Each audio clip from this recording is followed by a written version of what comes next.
Doctor, could you tell us how the Prophet Muhammad sallallahu alaihi wasallam used to exert himself in the last 10 days of the month of Ramadan?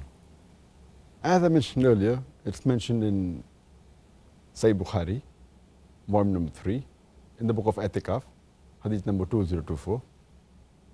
Prophet Muhammad, peace be upon him, during the last 10 days, he used to tighten his waist. And he used to pray in the last 10 nights of Ramadan, and he used to wake up his family and keep his family awake. And he used to exert himself. From the hadith we come to know that the first thing the Prophet did was to tighten his waist. That means he used to work hard. And secondly, he used to abstain from having a relationship with his wives, because he used to be in i'tikaf in the last 10 nights. And one of the requirements of i'tikaf is that you cannot associate with your wives, as mentioned in the Quran in Surah Baqarah chapter number 2 verse number 87. Further, he used to stand up most of the nights or throughout the night in the last 10 nights of Ramadan. He used to spend standing in qiyam, praying to Allah subhanahu wa ta'ala, which he loved.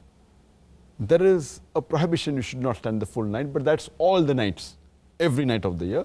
Otherwise, last 10 nights, you can pray for the most of the night, or even for the full night, it's permissible.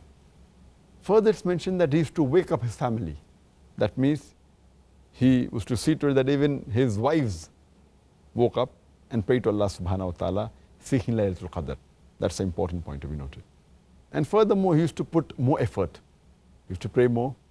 He used to do more dua, do more dhikr, trying to come closer to Allah subhanahu wa ta'ala during the last 10 nights. Jazakallah khair.